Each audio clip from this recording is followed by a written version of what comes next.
வணக்கம். இப்போ இந்த வீடியோ ப்ரெசன்டேஷனில் நம்ம MCX க்ரூட் ஆயில் மார்க்கெட்டில் இன்றைக்கி எப்படி ட்ரேட் பண்ணலாம் அப்படின்றத பற்றி பார்க்குறதுக்கு முன்னாடி நேற்று மார்க்கெட்டில் என்ன நடந்தது, நம்ம என்ன எதிர்பார்த்தோம் அப்படின்றத பற்றி பார்க்கலாம். நீங்கள் பார்த்துட்ருக்குது க்ரூட் ஆயிலோட 7 நிமிஷம் கேண்டில் ஸ்டிக் சார்ட். இந்த கேண்டில் ஸ்டிக் தான் நேற்று மார்க்கெட்டோட ப்ரைஸ் ஓப்பனிங் 3110 பக்கமாக ஓப்பன் ஆயிருக்கு க்ரூட் ஆயில் மார்க்கெட். நம்ம என்ன எதிர்பார்த்தோம் அப்படின்னா க்ரூட் ஆயில் மார்க்கெட் 3120 ரெசிஸ்டன்ஸ் ஆச்சு டவுன் ட்ரெண்டுக்கு சாதகமாக இருக்கும்னு எதிர்பார்த்தோம். ப்ரைஸ் ஓப்பன் ஆன உடனே 3006 சப்போர்ட் எடுத்து மார்க்கெட் நம்மளுடைய முக்கியமான ரெசிஸ்டன்ஸான 3072 டெஸ்ட் பண்ணியிருக்கேன்.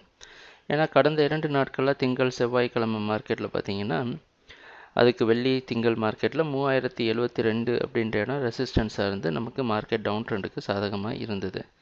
ஆனால் அதையும் உடைச்சிட்டு மார்க்கெட் போகிற நேரத்தில் 3100 அப்படின்ற இடத்துல ஓரளவு ரெசிஸ்டன்ஸ் எடுத்து ப்ரைஸ் மறுபடியும் 3070 கீழே வர முயற்சி செஞ்சுருக்கேன்.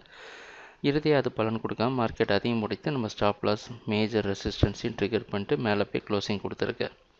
சொல்லப்போனால் நேற்று மார்க்கெட்டில் நம்ம எதிர்பார்த்த மாதிரி எதுவுமே நடக்கலை. முழுக்க பையர்ஸ்க்கு சாதகமாகவே அமைஞ்சிருக்கு. இன்றைக்கி என்ன பண்ணலாம் அப்படின்னு பார்த்தோன்னா, இன்றைக்கி மார்க்கெட்டோட ப்ரைஸ் ஓப்பனிங் 3120 பக்கமாக ஓப்பன் ஆகிறதுக்கு வாய்ப்பு இருக்கிற மாதிரி வெளிநாட்டில் இருக்கிற நைமெக்ஸ் மார்க்கெட் வச்சு பார்க்குறப்ப தெரியுது. அந்த அடிப்படையில் கொஞ்சம் குழப்பமான இடமா தான் க்ரூட் ஆயில் மார்க்கெட் இருக்குது.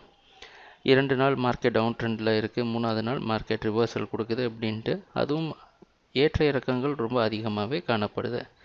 இன்றைக்கி என்ன செய்யலாம் அப்படின்னா 3060 வரைக்கும் பை பண்ணிட்டு 3050 ஸ்டாப் லாஸ் வச்சு ட்ரேட் பண்ணலாம். ஏன்னா 3160க்கு மேலே ப்ரைஸ் க்ளோசிங் கொடுத்துருச்சுன்னா மார்க்கெட் முழுக்க பையிங்க்கு சாதகமாக மாறுறதுக்கு வாய்ப்புண்டு. கன்சர்வேட்டிவ் ட்ரேடர்ஸ் கொஞ்சம் ஜாக்கிரதையாக ட்ரேட் பண்ணணும்னு நினைக்கிறவங்க ட்ரேடிங்கை விட்டு கொஞ்சம் வெளியே இருந்துட்டு மார்க்கெட்டோட ப்ரைஸ் ஆக்ஷனை முழுக்க பார்த்துட்டு அதுக்கப்புறம் பை பண்ணலாம்.